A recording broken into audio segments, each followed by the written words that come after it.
Mama d'ici et d'ailleurs, bienvenue sur Mamelle, le podcast nourricier qui voyage au cœur de la maternité. Célébrer l'enfantement, honorer toutes les histoires des mères, à la fois singulières et universelles. Explorer les mystères qui entourent la naissance, des origines à aujourd'hui. Se reconnecter avec la nature pour renouer avec sa vraie nature. Voilà l'essence de Mamelle. Je m'appelle Marion et j'ai créé cet espace pour te faire connaître cette vision à la fois avant-gardiste tout autant qu'ancestrale de la maternité. Ici, tu voyageras à travers les témoignages de mamans venues des quatre coins du monde, qui te transmettront leur histoire de femmes et de mères, mais aussi leurs us et coutumes afférentes à la maternité. Mamelle se veut être un podcast qui renoue avec notre instinct primaire, primitif, animal, la femme sauvage qui sommeille en toi et qui reprend ses droits et sa place dans la nature et en connexion totale avec elle. Se nourrir, se ressourcer, accueillir ce qui est pour révéler toute cette puissance intérieure que tu as en toi. Ma mission est de te proposer des épisodes authentiques, dont le but est de nourrir, fortifier ta maternité par la curiosité. Ouvrir son regard sur la maternité, sa maternité, c'est se donner la liberté de penser sa maternité autrement, différemment, et d'être alors en capacité pleine et entière de créer sa propre maternité. Aujourd'hui, j'ai l'immense honneur de vous partager un épisode avec Audrey, une maman d'une petite fille qui vit au Luxembourg. Dans cet épisode, elle nous fait part de cette grossesse désirée et comment sa maternité a transformé sa vision de la parentalité au point aujourd'hui d'avoir créé un accompagnement pour les parents fondé sur la bienveillance, l'empathie à hauteur d'enfant. Je vous laisse sans plus tarder embarquer dans ce voyage avec Audrey. Bonjour Audrey. Bonjour. Je suis vraiment très contente de t'avoir au micro. C'est toi qui m'as abordé via mon compte Instagram et tu m'as envoyé des messages avec un enthousiasme débordant. Et vraiment, j'ai été voir ton compte, ce que tu proposais et ça m'a happée. Je me suis dit, il faut absolument qu'on fasse un call, qu'on puisse envisager un épisode ensemble. Et donc, nous voilà aujourd'hui. Je suis vraiment ravie. Je vais peut-être te laisser dans un premier temps te présenter, nous dire qui tu es, où tu vis, ce que tu fais, et puis présenter brièvement ta petite famille. Merci Marion pour ces gentils mots d'introduction. Donc moi c'est Audrey, j'ai 32 ans, je suis maman d'une petite cacahuète de 2 ans et demi. Je vis au Luxembourg avec ma meilleure moitié, mon mari, mon acolyte de vie depuis bientôt 18 ans. Et je dois dire que mon engouement pour ta page elle doit sans doute être proportionnel à ton appréciation de ce que je propose aussi, parce que quand je suis tombée sur ton travail, je me suis dit, une maman qui parle des choses avec d'autres mamans, des choses qu'on ne dit pas toujours, et ça m'a fait vraiment du bien d'entendre tout ça et de voir qu'en fait, on peut être une vraie petite communauté. C'est exactement ça. Alors pour le coup, on va peut-être commencer cet épisode avant de rentrer dans le vif du sujet, l'accompagnement que tu proposes justement aux parents. Dans un premier temps, peut-être, est-ce que tu pourrais revenir sur ta maternité ? Comment tu as appris ta grossesse ? Comment vous l'avez vécu cette annonce ? Et comment s'est passée justement cette grossesse ? Waouh. Alors, si je dois commencer quelque part, je crois que je vais commencer par le désir d'enfant. Pour nous, il a toujours été vraiment présent. Mon mari et moi, on s'est connus vraiment jeunes. Et depuis très jeune, on s'était dit, on voudra des enfants ensemble. Plus le temps a passé, plus on s'est dit, bon, avoir des enfants à 14-15 ans, c'est peut-être pas optimal. Donc, on s'était dit qu'on allait quand même attendre d'avoir fini l'école, les études, d'avoir un job stable, avant de nous lancer dans l'aventure finalement. Et mon mari étant en plus très organisé et prévoyant, on avait toujours comme des échéances qui repoussaient finalement notre envie de commencer cette aventure, jusqu'au jour où on s'est dit, écoute, on va s'asseoir et on va calculer, prévoir. Donc on a mis sur papier tout ce qu'on voulait avoir accompli avant d'entamer l'aventure, si on peut dire ça comme ça. Wow. C'est-à-dire, on voulait pouvoir déménager parce qu'on habitait dans un studio rikiki, on voulait avoir un job stable, on voulait, comme dit, avoir terminé nos études, etc. Et puis on arrivait à une conclusion, ok, à telle date, on pourra commencer à essayer. Alors bien sûr, dans ma tête, j'avais espoir que ça prenne tout de suite. Mon mari était peut-être un peu plus frileux, donc je lui disais, oui, mais tu sais, pour certains parents, ça peut mettre jusqu'à 1 an d'avoir le premier enfant. Et tout ça. J'ai peut-être tourné les choses un peu comme ça. Soit, Un peu moins d'un mois plus tard, j'étais enceinte, donc j'étais plutôt contente. Pour comment est-ce qu'on a appris la grossesse, je me souviendrai toujours. C'était un peu avant le Covid, Ouais. ou en plein Covid, je sais même plus quand le Covid a commencé exactement, enfin soit. Et donc on se baladait, on était en train d'aller chercher un café avant d'aller au travail, et on est au feu rouge, et je dis à mon mari, je me sens bizarre. Et c'est lui qui m'a fait, écoute, bah, va peut-être faire un test de grossesse. Ouais, bon, ok, on était en télétravail tous les deux, on a été prendre un test de grossesse, on rentre, bien en train de préparer le petit déjeuner, voilà, je suis dans la salle de bain, je fais ce que j'ai à faire, et quasiment instantanément, avec le test, je vois les 2 barres apparaître, tout doucement. Et je sors de la salle de bain un peu incrédule, parce que je m'y attendais pas du tout. Je pensais pas du tout que ça irait si vite. Et je vais le voir, lui qui est en train de préparer le smoothie du petit déjeuner. Et je lui dis, bah, voilà, tu vas être papa. Et alors il me regarde et je vois un début de larmes dans ses yeux. Et puis on s'enlace. Et puis voilà, le début de l'aventure à 3 allait commencer en fait. Donc Tout ça, était c'est... parfait, comme sur le papier pour le coup. Ah ouais, vraiment, vraiment. Peut-être que c'était un peu rapide pour mon mari, hein, je sais pas, mais moi j'étais très contente. Donc voilà, comme sur notre petit plan mis sur papier, exactement. Euh, Ouais. Par la suite, la grossesse s'est très bien passée aussi, en fait, Ouais. hein. Grossesse, j'ai envie de dire, de rêve, parce que j'avais d'autres copines qui étaient enceintes en même temps que moi et pour qui c'était beaucoup plus difficile et pour Ouais. qui j'avais beaucoup de peine parce qu'elles ne pouvaient pas du tout profiter de cette expérience comme moi. J'avais aucune nausée, j'avais de l'énergie, j'étais juste heureuse, en fait. J'ai eu un peu de diabète gestationnel, mais ça m'a pas incommodée davantage, finalement. Ouais. Donc voilà, on a essayé d'impliquer aussi le papa parce que c'est toujours plus facile pour une maman de réaliser qu'elle est enceinte que pour le papa. Et on a Oui. fait des séances d'aptonomie. Je sais pas si Oui. tu Oui, j'ai eu un épisode dédié avec Cécile dessus. Ouais, ouais. Créer du connais. lien avec son bébé à trois, avec le papa ou le coparent. Ouais. Et ça a été vraiment magique. Moi, je peux Ouais. vraiment de nouveau réinsister là-dessus. Mon mari et moi, on le conseille à tout parent parce que ça permet au papa de sentir en fait rien que le bébé, quoi. On se rend pas compte que l'homme n'est pas autant impliqué que nous avec toutes ces sensations et tout, et c'était juste magnifique. Donc ça, on a fait des séances photos aussi de grossesse, tout ce qu'il fallait pour qu'on soit tous les deux à fond dedans. Par contre, peut-être que la seule chose qui se soit pas super bien passée, c'est que je pense comme toute future maman, je vivais dans cette illusion que ouah, je vais être enceinte, je vais être guidée, j'aurai des cours de préparation à l'accouchement, on va m'apprendre comment respirer et tout. Ouais. Rien en fait. Avec le Covid, j'étais surtout restée à la Oui. maison. Il y avait plus de vie nulle part, donc Mm. rien du tout. J'avais juste Oui. les suivis sporadiques auxquels le papa n'avait pas le droit d'être, d'ailleurs Mm, d'assister. mm, C'était un peu compliqué. Et donc, je me suis, entre guillemets, formée toute mm. seule Mm. pour mon accouchement. C'était la période. C'était la période où effectivement c'était solitude et se former seul à l'accouchement. Mais heureusement, on avait trouvé, je crois que j'ai dévoré tous les épisodes de La Maison des Maternelles et puis enfin Ouais. tout ce que je pouvais trouver sur YouTube, et j'avais pris des DVD de Chantal Mm. Birman qui Oui. beaucoup aidé. Elle décortique tout, elle explique tout, et je suis quelqu'un qui a besoin de comprendre les choses pour pouvoir vraiment bien soit appliquer, soit être d'accord avec des principes ou quoi. Et voilà, ces DVD-là m'ont vraiment beaucoup aidé. Tu avais un projet de naissance vraiment très très intense pour toi ou peu importe la façon au final, ou c'était vraiment aussi comme sur le papier ce projet de naissance là et rien d'autre? Alors, assez paradoxalement, là où on était très organisé et préparé et prévoyant pour le début de l'aventure, je dois dire que la naissance, le projet et tout ce qui englobait ça n'était pas du tout, on va dire, préparé, prévu, organisé. Donc non, pour répondre à ta question. J'avais une très très grande peur en fait de l'accouchement. Ouais, Ça peut paraître un peu étrange, mais j'avais peur de mourir à l'accouchement. Donc je mmh, voulais pas trop en parler.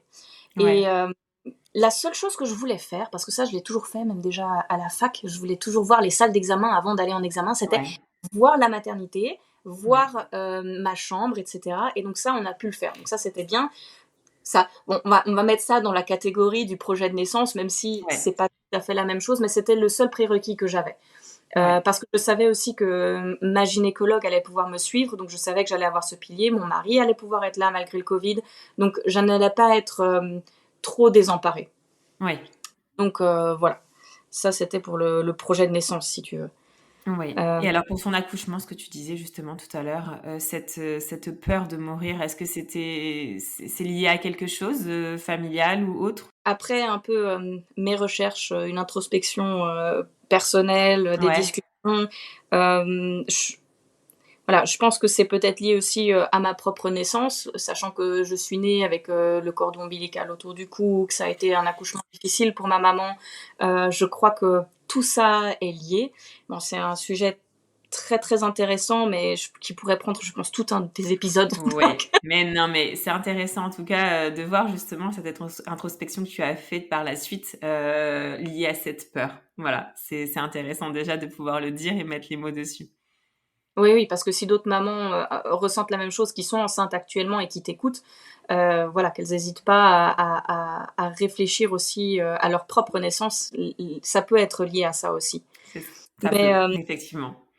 donc oui, pour mon propre accouchement, donc cette peur, en fait. Donc mon mari me rassurait toujours en me disant: «Oh mais tu verras, tout va bien se passer, la petite va sortir comme ça, pop!» Et j'étais: «Oui, enfin, on parle quand même d'un être, vivant, humain, qui va sortir de mon corps, hein, donc pop, c'est rigolo, mais quand même, je dois le faire», donc voilà. Elle était censée, arriver le 31 décembre. Ouais. Et il faut savoir que 2 semaines avant terme, j'ai commencé à avoir des migraines ophtalmiques atroces. Mmh. Vraiment, je devais rester alitée. Je ne supportais plus la lumière, plus le bruit. Ça devenait très, très, très, très difficile. Ce sont des migraines que j'ai depuis que je suis adolescente et elles s'étaient vraiment empirées, c'était tous les jours. Ah. Depuis environ 2 semaines avant terme, j'ai été voir, ma gynécologue qui m'a dit que, j'étais déjà en plus, dilatée et que, si j'en pouvais vraiment plus, on pouvait prévoir un déclenchement. Et donc, déclenchement, il y a eu le 24 décembre. Oh, bah, décidément, mais quelle date incroyable! Le 31, le 24 Voilà, un autre, ça aurait été marquant. J'avais Ouais. tellement hâte de rencontrer notre petite. Là, après avoir lu et écouté beaucoup de mamans qui parlent sur leurs accouchements, les difficultés qu'elles ont rencontrées, je me rends compte que je suis contente de ne pas avoir été déçue, que ça ne soit pas arrivé quand la nature a voulu que ça arrive. Je sais que pour certaines mamans, le déclenchement ou même une césarienne, ça peut être vécu comme un échec et je me sens chanceuse de ne pas l'avoir ressenti comme ça. Non, mais en fait, c'est super intéressant ce que tu es en train de dire, Audrey, parce qu'effectivement, ça montre que, encore une fois, tout accouchement est différent suivant la femme et la maman qu'on est. Donc, je pense que c'est intéressant quand même de mentionner que voilà, tous les accouchements sont différents et tous les ressentis sont différents. Oui, complètement, complètement et d'autant plus qu'on est quand même assez heureux parce que ça peut paraître un peu, on va dire, superficiel, mais ça nous a vraiment permis de nous préparer, en fait. On savait, et le 24 à 6 heures du matin, on va à la maternité et on aura notre petite. Donc on va de nouveau dans ce souci organisationnel, on va Ouais. régler ça, ça, ça, ça, ça et ça, et comme ça, on sera prêt. Donc oui, non, on l'a vraiment bien vécu tous les 2. J'ai envie de Ouais. dire tous les 3, mais je pense que la cacahuète, aura peut-être son mot à dire, plus tard. Ah, c'est ça. Alors, la rencontre avec cette petite cacahuète, comment ça s'est passé? Et puis toi, peut-être, d'un point de vue plus personnel, comment tu as vécu ton postpartum? Oh, alors, la rencontre avec la cacahuète, d'abord, on va parler des choses un peu plus gaies pour commencer. Donc on arrive le 24 décembre, à la maternité, on nous montre de nouveau la chambre. J'étais très heureuse, elle était, disponible, hein, parce que bon, ça aussi, ça peut faire partie des stress qu'on peut Mmh, avoir. totalement. Hem J'ai un suivi, on veut d'abord voir si les choses peuvent, avancer seules. Je crois qu'on m'avait fait, des petites injections, alors je ne sais plus si c'était de l'ocytocine, j'ai pas envie de dire de bêtises, mais il me semble, Mmh, des injections pour essayer de stimuler les contractions. ouais. Malgré des contractions de plus en plus fortes, Mmh. ça n'avançait pas comme espéré et ça commençait à être vraiment, difficile et douloureux et finalement vers, 8 heures, une sage-femme adorable qui m'a suivie toute cette journée-là, Anne-France, je m'en souviendrai toute ma vie. Mmh. Elle est venue rompre ma poche des os Ouais. et de là, à 21 heures, j'avais ma fille dans les bras. Et pour la petite anecdote, c'était assez folklorique parce que comme on n'avait pas eu du tout ces préparations à l'accouchement, à un moment, Anne-France donc me dit ok, alors maintenant vous faites comme ça. Bon, elle me montre les respirations pour pousser, etc. Et puis je le fais une fois parce que je pensais, oui, ben, elle me montre, c'est un exercice, quoi. Non, non, non, non, là c'était l'heure, il faut pousser, c'était C'est le maintenant. moment. Exactement. Et ben, j'ai poussé 3 fois. Et Ouais. donc, Et ma elle est fille arrivée. c'était magique, aucune complication ni pour elle, ni pour moi. Un accouchement, alors les sages-femmes et ma gynécologue ont dit 2 rêves. Elles m'ont dit: «Vous êtes faite pour avoir un enfant». J'avais envie de dire: «Attendez, je viens d'en sortir un, laissez-moi 2 minutes». Et mon mari qui regardait notre fille, les larmes aux yeux et qui disait: «Mais c'est de la science-fiction». Ça, je m'en souviendrai toute ma vie aussi. Donc voilà, et puis le 31 décembre, on est rentrés à la maison. On Ouais. a décidé exprès de rester en fait à la maternité parce que bah, on allait déménager et donc on voulait pas rentrer dans le tout petit studio avec la petite, on voulait arriver tout de suite dans le grand appartement. Et comme on avait la possibilité de rester plus longtemps à la maternité, bah, on a saisi l'opportunité. On était comme des petits coqs en pâte. C'était vraiment magique en fait. Si j'avais quelque Merveilleux. chose à refaire, je referais mais exactement pareil quoi. C'était merveilleux. Waouh! C'est beau. Et alors, le retour à cet appartement justement, dans ce petit cocon, comment vous l'avez vécu? Je vais dire que c'était un peu comme une visite à la fête foraine. Ah, comment ça? Oui, il y avait l'excitation de cette Ouais. nouvelle aventure, le bonheur de tester une nouvelle chose, mais il y avait aussi des moments extrêmement durs, des moments de remise en question, une solitude incommensurable. Déjà, le fait qu'il y ait le Covid, que la vie soit arrêtée de tous les côtés. Mmh. Mmh. Hem, Ni mon mari, ni moi avons de la famille à proximité, Mmh. ni les amis d'ailleurs, donc très, très, très, très dur. Ouais. Hem, j'ai passé 9 mois à la maison avec ma petite. J'ai pris mon congé parental directement à la suite de mon congé maternité. Ouais. Mais bon, ça, on parle là du régime luxembourgeois. On pourra peut-être en parler Oui. un peu plus après. Ouais. On reviendra Hem, dessus, ouais. et donc 9 mois avec ma petite. Si je devais le refaire, je le referais tout nouveau, tout pareil, parce que c'est vraiment un tel cadeau de pouvoir la voir grandir et évoluer. Jamais je pourrais imaginer avoir fait ça autrement. C'était un cadeau, mais c'était très dur. Les 3 premiers mois, en fait, c'était, je vais revenir à mon analogie de la fête foraine, c'était des tours de montagnes russes. C'est-à-dire Ouais, c'est que ça. c'était incroyable, ça me coupait le souffle tellement c'était beau. Je pense rien qu'au petit rire, ma fille est un bébé qui rigole dans son sommeil. Ça peut être flippant, mais moi je trouve ça juste trop mignon en fait. Donc elle dort et elle rigole, elle a des éclats de rire. Ça, c'est merveilleux. Les Ah oui. sourires édentés, les gazouillis, la petite main qui s'agrippe au doigt, la chaleur du corps Mmh. contre le mien. En fait, toute cette bulle de maman et bébé dans laquelle on est. Mais c'était vraiment juste, on va dire, les moments où les plus beaux moments de la fête foraine, quoi. Mmh. Et puis, bien sûr, tout manège dans la fête foraine a aussi Et des hauts, oui. des descentes. Il y Et a des hauts, il y a des bas. Mmh. Des très bas exact, aussi. Mmh. exactement. Il y a certaines, c'est exactement ce que j'allais te dire. Il y a Mmh. certaines descentes plus violentes que d'autres, plus abruptes, plus inattendues.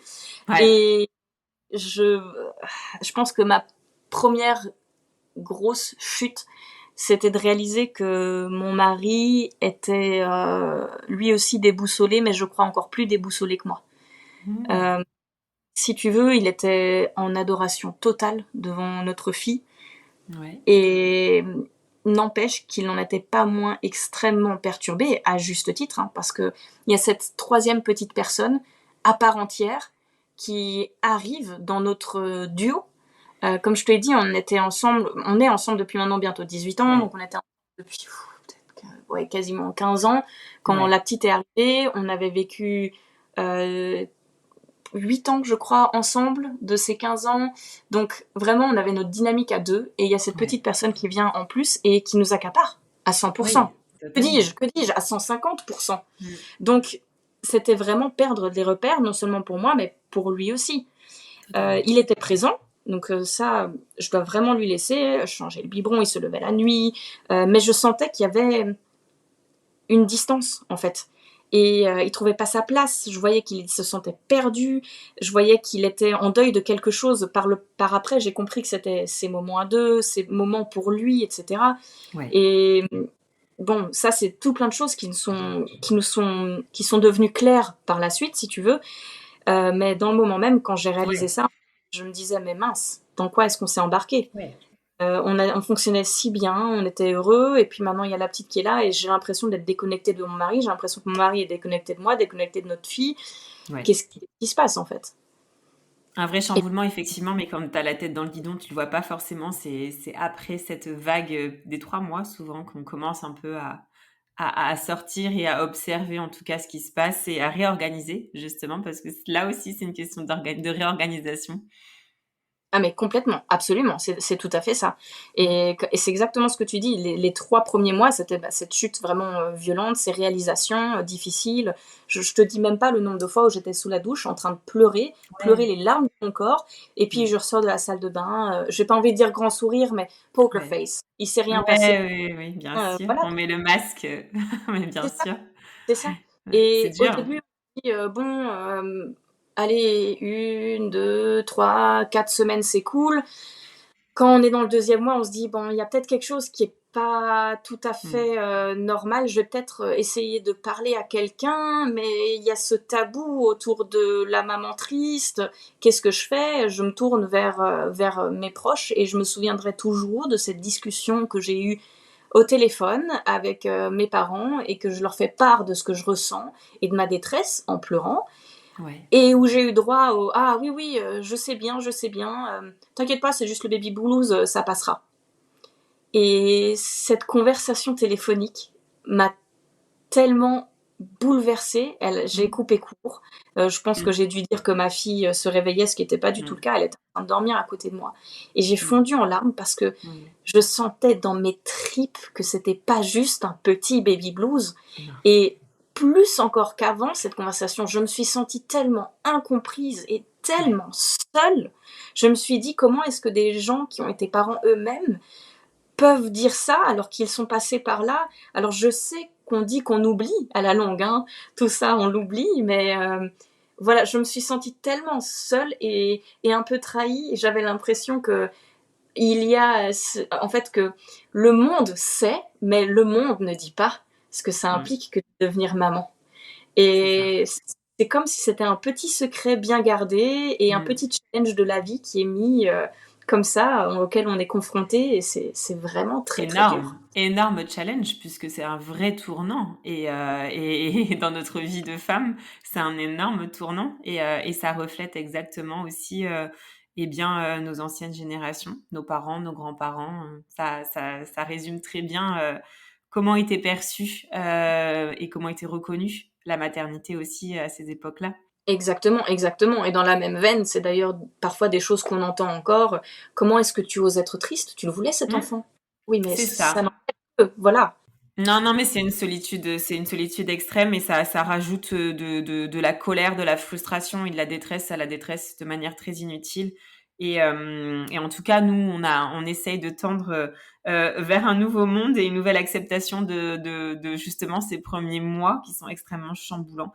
Et dans cette nouvelle vie, justement, à deux, il y a aussi la question de la parentalité.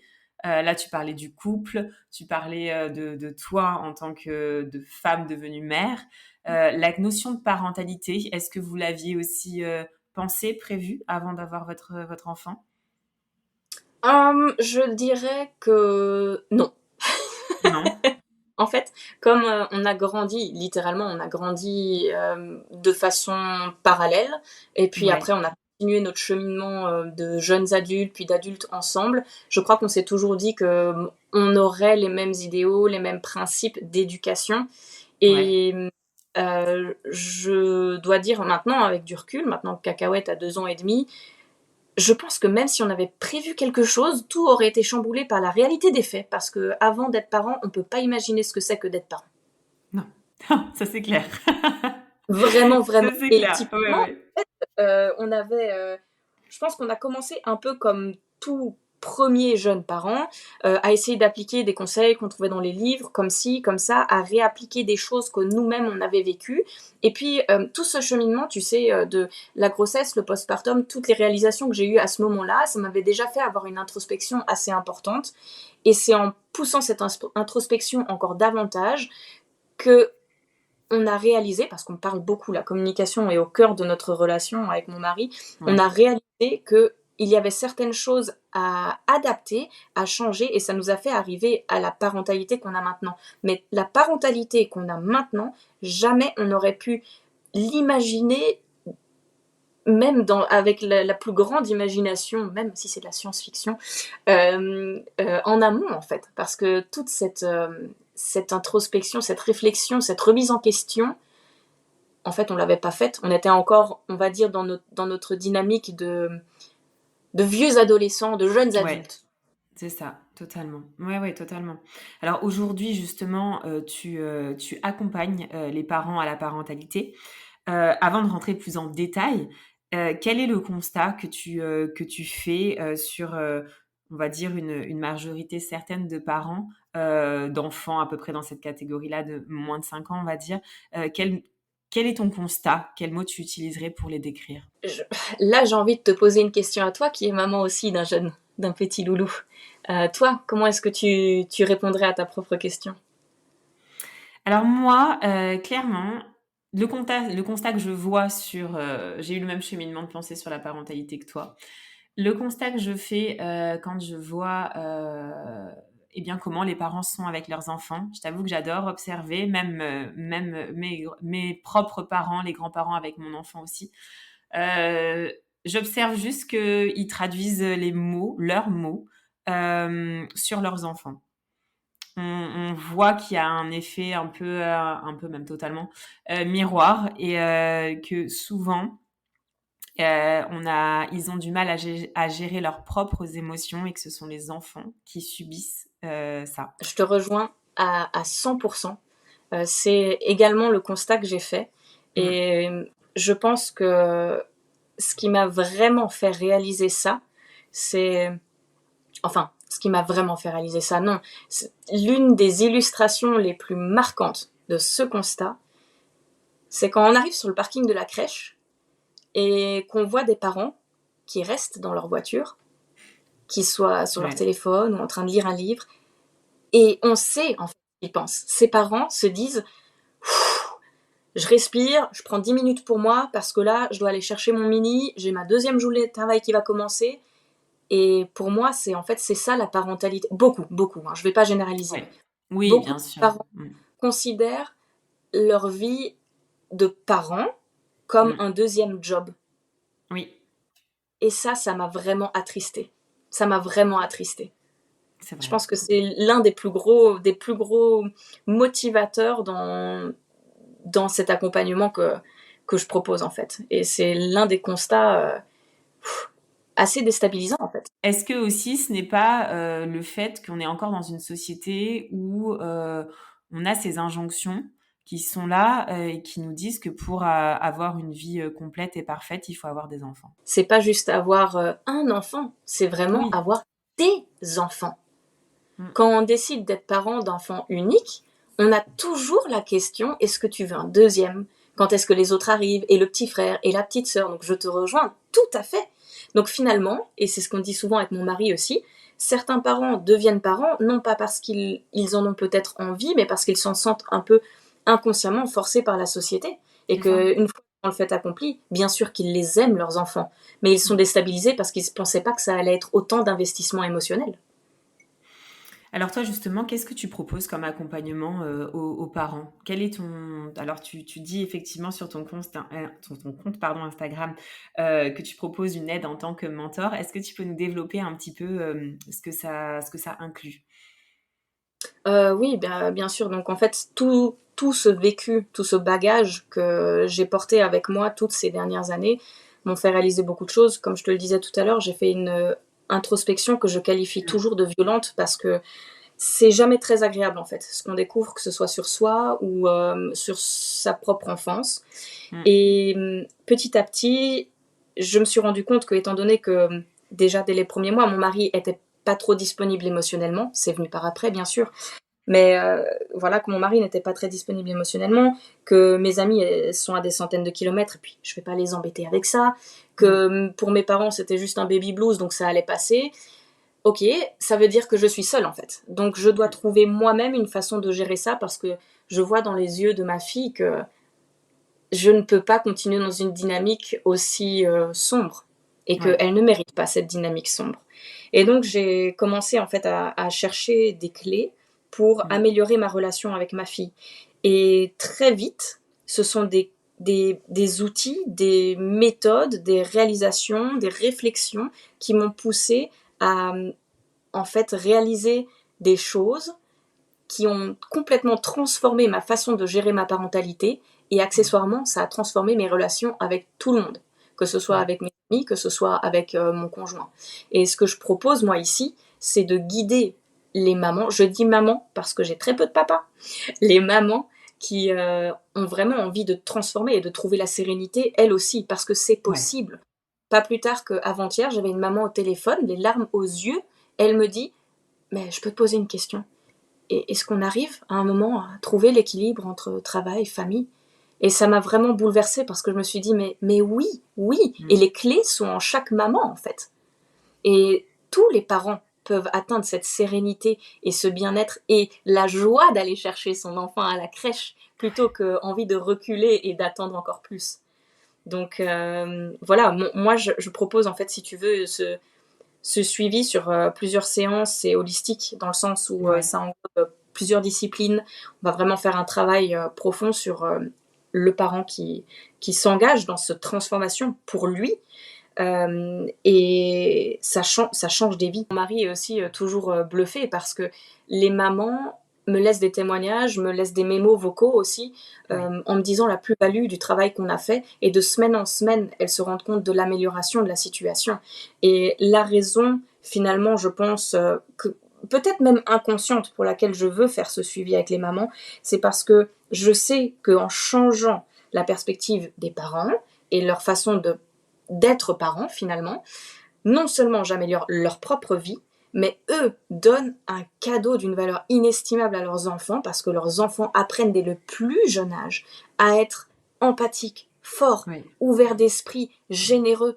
Et on n'a pas besoin d'être dans une, tu sais, dans une éducation dure, brute, insensible Mm. pour apprendre à un enfant, tout le contraire. Donc voilà, en fait, c'est Totalement. cet aspect, tu sais, parents, enfants, relation de couple, c'est toute une dynamique. Je pense que tant qu'on n'a pas fait ce travail, toi-même, tu l'as dit, et je Mm. l'ai entendu dans tes posts aussi, certaines de tes vidéos que tu avais faites, tu sais, sur moi, sur Oui. ton compte, tu le dis, en fait, ça te transcende. Mm. Et quand on n'est pas prêt à réaliser ça ou qu'on n'a pas réalisé, on ne peut pas comprendre combien ça peut changer une vie. C'est ça. Et puis, c'est un travail qui est dur. Tu en parlais tout à l'heure. C'est ce travail d'introspection. Il est vraiment violent. Il faut y aller. Et c'est vrai qu'il faut aussi s'armer de force et de courage pour le faire, pour soi, pour son couple, pour ses enfants, pour son enfant. Et comment vivent les parents lorsque peut-être tu les mets face, je ne sais pas de quelle manière, face au fait que leurs mots, leurs propres émotions, effectivement, se répercutent sur leurs enfants. Comment ils réagissent en général face à ça? Alors, il y a deux types de parents. Je vais les mettre en deux catégories. Il y a les Ouais, parents qui ne sont pas trop sensibilisés encore à ces liens émotionnels entre la gestion du parent, de ses émotions et la gestion de l'enfant. ouais, Et il y a les parents qui savent déjà un petit peu. Dans les parents qui savent déjà un petit peu, je crois que la plupart, en fait, se doutaient de l'impact de mmh, leur stress et de leur énervement. Je pense toujours, tu sais, à la fin de journée, sur ouais, leur enfant et sur la relation qu'ils peuvent avoir. Mais le fait de le redire, d'être une personne externe et bienveillante ouais, et de le redire, de le paraphraser d'une façon complètement différente, les gens le réalisent encore plus. Et quand en plus après on donne des clés et des outils pour ne plus que certaines tensions apparaissent, ils réalisent vraiment l'impact que leur propre gestion émotionnelle peut avoir sur leurs enfants, l'impact positif, parce que si on le gère bien, bien sûr. ça peut vraiment changer la dynamique. Et d'un autre côté, les parents qui n'avaient, on va dire, aucune idée de ça, de cette incidence et les conséquences Ouais, que ça peut avoir, sont vraiment bluffés. Je me mmh, souviendrai toujours d'une maman que j'avais eue en mentorat avec moi et à qui j'avais dit oui, mais tu sais, c'est bien de respirer quand tu te lèves le matin et que tu es déjà énervé parce que tu as une dure nuit, une nuit vraiment courte à cause de ton petit qui s'est réveillé ou je ne sais quoi. Respire, rappelle-toi que ton enfant, c'est pas de sa faute. Moi, je vois, ok, d'accord, moyennement convaincue, la maman. Ouais. Et je lui ai donné un exemple. Je lui ai dit, ok, imagine, tu fais toute ta journée, tu te lèves, t'es de mauvaise humeur.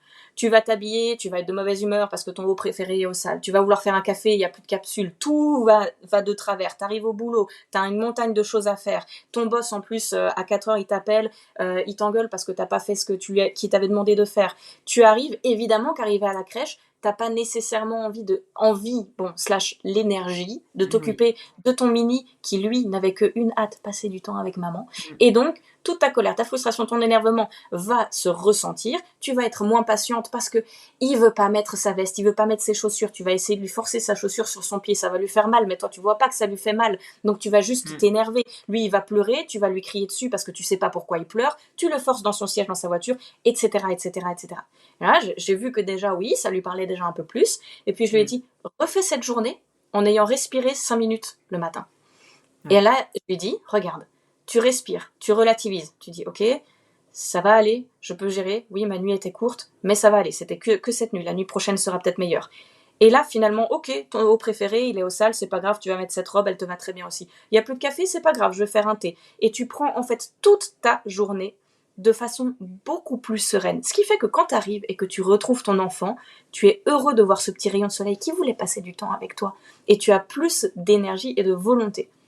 Et donc en fait, ça, c'est une illustration. Et à chaque fois, je fais cette illustration après quelques séances, quand j'en ai entendu un peu plus sur les quotidiens des mamans, pour pouvoir prendre des éléments concrets de leur quotidien, pour vraiment leur montrer et leur faire comprendre cet impact. Donc voilà, en fait, si tu veux, pour répondre à ta question, je pense que la plupart des parents, y compris ceux qui étaient déjà un peu familiarisés avec les principes, se voient vraiment bouleversés parce que ils vont remettre en question, même sans avoir fait une introspection particulière, déjà là, ils vont remettre en question certains de leurs comportements et certaines de leurs réactions qui sont potentiellement même devenues automatiques, tu sais, avec cette société dans laquelle on vit à du 40 à l'heure. 40 à l'heure, c'est pas beaucoup. Ouais, non, oui, on peut monter. Alors justement, en parlant de cette introspection, il me semble aussi que au sein de ton couple, en tout cas, il y a eu un travail aussi qui a été opéré auprès de ton conjoint, notamment en lien avec le désir d'un deuxième enfant. Est-ce que tu pourrais nous dire ce qui a été révélé par ce désir-là que tu aurais peut-être émis d'un deuxième enfant? Oui, alors comme expliqué au tout début, depuis qu'on est jeunes adolescents, on s'était dit qu'on aurait des enfants, des enfants.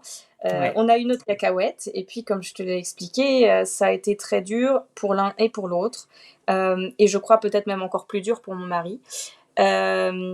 Donc puis tu rajoutes à ça, tu sais, les injonctions sociétales, on va dire ça un peu comme ça, la vision classique de la famille, on va dire à 4 ou à 5. Ouais. Bon, pour le moment, si tu veux, on est, comme je te le disais, beaucoup dans le dialogue, dans la communication. Et ce qui est clair, c'est que on prend toujours nos décisions ensemble. Et la décision d'avoir un enfant, déjà, c'était une décision commune et réfléchie. Et si on en veut un deuxième, ça sera si et quand on sera tous les deux prêts à sauter ce pas-là, en fait. Parce que vu on l'a vécu, bien sûr, on pourrait nous dire, oui, mais vous savez à quoi vous attendre maintenant. Je suis pas sûre. Je sais que passer de 1 à 2 enfants, ça n'a rien à voir. C'est ça, c'est intéressant, c'est s'écouter au final. Et le dialogue et la communication est hyper importante justement pour entamer ce désir-là et ce souhait d'agrandir la famille. Oui, parce que tu sais, c'est comme, on va prendre un exemple plutôt concret. Il y a beaucoup de femmes qui ne veulent pas d'enfants. Et ça, C'est elles vrai. en parlent de plus en plus. Oui. Et il commence à y avoir un peu moins de tabous. Hein, je dis pas que c'est accepté parce que les pauvres, elles doivent faire aussi, elles Ouais. subissent beaucoup de pression de la Ils laissent pas société. s'entendre, hein. Ouais. Voilà. Mais ça, c'est très clair. Pour mon conjoint et moi, nous, on veut pas rentrer dans une dynamique où l'un est prêt et pas l'autre, et où l'autre accepterait par simple concession. Parce qu'un enfant, quand on voit l'énergie et l'amour qu'il faut lui donner, on peut pas le faire à moitié. Et au milieu de moments tendus ou de nuits raccourcies, on veut pas déraper et à un moment dire mais c'est toi qui le voulais, maintenant c'est toi qui t'en occupes. Des phrases Mm, absolument horribles, horribles. Donc mm. c'est pour ça que pour nous, même si l'un est prêt avant l'autre, c'est pas grave. On a une dynamique en fait de couple et de trio maintenant avec Cacahuète. Ouais. Et Mm. c'est une décision qu'on prendra lui et moi ensemble quand on sera prêt. Alors peut-être, pour revenir un petit peu sur le congé maternité dont tu évoquais tout à l'heure, que tu disais que tu avais pris donc 9 mois, congé parental et congé maternité. Est-ce que tu pourrais nous expliquer juste, enfin nous dire qu'est-ce qu'il en est justement au Luxembourg de ces droits-là? Ah bah oui, c'est génial. Alors, en version un peu plus longue, ici on a, je pense que c'est sensiblement similaire en France, mais donc on Oui, a 2 mois avant terme, où on ouais. est mise en congé. Ensuite, on a 3 mois après l'accouchement. Ça, c'est juste le Mhm. congé maternité. Au niveau Voilà. du congé Mhm. paternité, le papa peut prendre 10 jours de congé extraordinaire. Ouais. Pour enfin, après la naissance de l'enfant Ouais. euh, ou après un accueil aussi d'un enfant adopté, ça c'est aussi valable, Ok. tant que l'enfant. Donc ça, je trouve ça aussi très chouette pour les parents qui adoptent. Donc Oui, totalement. les deux côtés, congé maternité et congé paternité. Et puis à ça, on rajoute le congé parental. Donc nous, la formule qu'on a choisie, et mon mari et moi, c'est de le prendre à 6 mois temps plein. Ok. Donc ça veut dire que j'ai cumulé mon congé maternité et juste après j'ai mis le congé parental. Ok. Donc c'est pour ça que j'avais 9 mois avec la cacahuète. Ouais. Mon mari l'a pris quand moi j'ai repris le travail ensuite. Ok. Donc il a 6 mois à la suite de ça. Et donc Ok. cacahuète a été à la crèche à 1 an et 3 mois. Ok, super. Et tu as Et donc repris le travail à temps plein par la suite? oui, oui, moi j'avais repris à temps plein. D'accord, OK. Donc à un Et an, et 3 mois, elle est allée à la crèche. OK. voilà, c'est ça. Et en fait, ce que nous, on a trouvé tous les deux génial à cette formule-là, bon, alors déjà, d'une part, on était très heureux de faire les 6 mois, lui et moi, à temps plein, parce qu'il Mmh. est aussi possible de faire 4 mois à temps partiel. Et donc là, nous, on l'a pas fait comme ça. Donc, je sais qu'on peut prendre, par exemple, le mercredi off, et Ouais, voilà, c'est ton congé parental à temps partiel. c'est Mais ça. je trouve ça peut-être un peu moins intensif. Oui, c'est Parce que ce sûr. que nous, on a vraiment adoré, c'est on était, comme je te le disais au tout début, hein, 24 heures sur 24 avec notre petite, on l'a Ouais. vraiment, vraiment, vraiment vu grandir, évoluer. Et Mmh. en fait, on a grandi en même temps qu'elle. Oui. Et je viendrai toujours, j'étais en congé, j'étais en congé parental, pardon, je m'en mêle les Ouais. pinceaux, avec ma cacahuète à la maison. Et j'appelle mon mari parce que cacahuète vient de se retourner. Et j'étais hyper fière d'elle et je crie presque dans le téléphone, mon cœur, tu te rends pas compte? Et je l'entends rire un peu nerveusement, il fait, mon cœur, en fait là je suis juste en réunion, je te rappelle après. Et j'avais honte parce que je sais que sur les téléphones, quand on parle fort, tout le monde entend. Ah bah Et donc oui. tous mes collègues avaient un petit sourire en coin, j'étais là, oui, voilà, la maman hier quoi. Ma fille s'est retournée, enfin soit. Voilà. Comment tu as géré toi justement la reprise du travail? C'était difficile parce que je laissais ma cacahuète. Mmh. C'était un déchirement, mais j'étais à la fois aussi soulagée, pas de retrouver le travail, mais de donner cette chance à mon mari. Parce qu'au vu de la difficulté que ça avait été de créer un lien, je savais que ça allait lui faire du bien d'être seule avec sa petite. Et j'étais juste heureuse en fait tous les jours d'avoir des messages et des petites vidéos, etc., qui me montraient que ça se passait super bien. Mmh. Et j'avais hâte de sortir du travail pour retrouver Tu ma petite. m'étonnes. Alors là, pour le coup, la crèche et l'école, c'est à partir de quand au Luxembourg que c'est obligatoire? Obligatoire, c'est 4 ans. C'est Et 4 ans. oui, il y a une sorte de pré-école, ce qu'ils appellent la Spielschule, Mmh. qui est juste après la crèche. Ça, c'est 3-4 ans. Et puis, D'accord. maternelle, et puis l'école. Donc, en fait, la OK. crèche, c'est plus sur une base volontaire slash capacité. Est-ce Ouais. que, est-ce que tu peux te permettre de rester à la maison ou pas? Euh, et donc, voilà, c'est vraiment plus une base volontaire. C'est pas obligatoire, la crèche. OK, d'accord. Eh bien, waouh, quel bel épisode en tout cas. Est-ce que tu aurais un sujet dont on n'aurait pas abordé, voilà, que tu souhaiterais parler en cette fin d'épisode ou un message à faire passer aux mamans qui nous écoutent et aux papas, parce que ça s'adresse aussi aux papas. Peut-être un petit message pour tous les parents et toutes les mamans et tous les papas qui peuvent parfois être un peu dans ce tunnel un peu noir au début. Ouais. Vous êtes tous extrêmement forts et extrêmement puissants, plus que ce que vous le pensez. Le bonheur d'une famille et d'une dynamique parentale épanouie, je sais que ça peut sembler parfois très très loin, mais la clé est en vous, la sérénité et le bonheur d'une famille épanouie est à portée de main.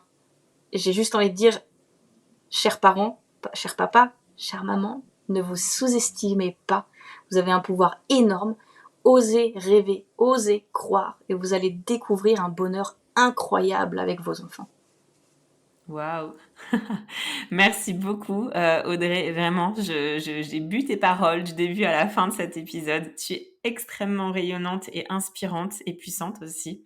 Vraiment, merci beaucoup de m'avoir contactée et je suis vraiment ravie d'avoir eu cet échange-là avec toi. Je relayerai aussi l'accompagnement que tu proposes au moment de la diffusion de cet épisode. Merci beaucoup, Audrey.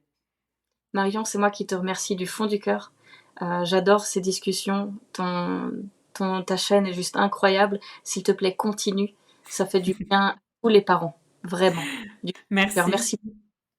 Merci du fond du cœur, Audrey. Ciao, ciao, à bientôt. Ciao. Mama, merci pour ta fidélité et ton écoute si précieuse pour moi et toutes les mamas auditrices. Si tu as aimé cet épisode, n'hésite pas à t'abonner, commenter, liker mon podcast, mais aussi à t'abonner à mon compte Instagram Mamelle le podcast pour y retrouver les moments phares des épisodes et bien plus. Mamelle, c'est aussi un site internet, mamelle.fr, où tu retrouveras des informations précises sur les différentes façons d'incarner sa maternité, mais aussi une boutique en ligne où tu pourras t'offrir ou offrir un coffret envoûtant, original, avec des trésors venus d'ici et d'ailleurs. Alors n'hésite pas à parler de Mamelle autour de toi. Cet épisode est terminé.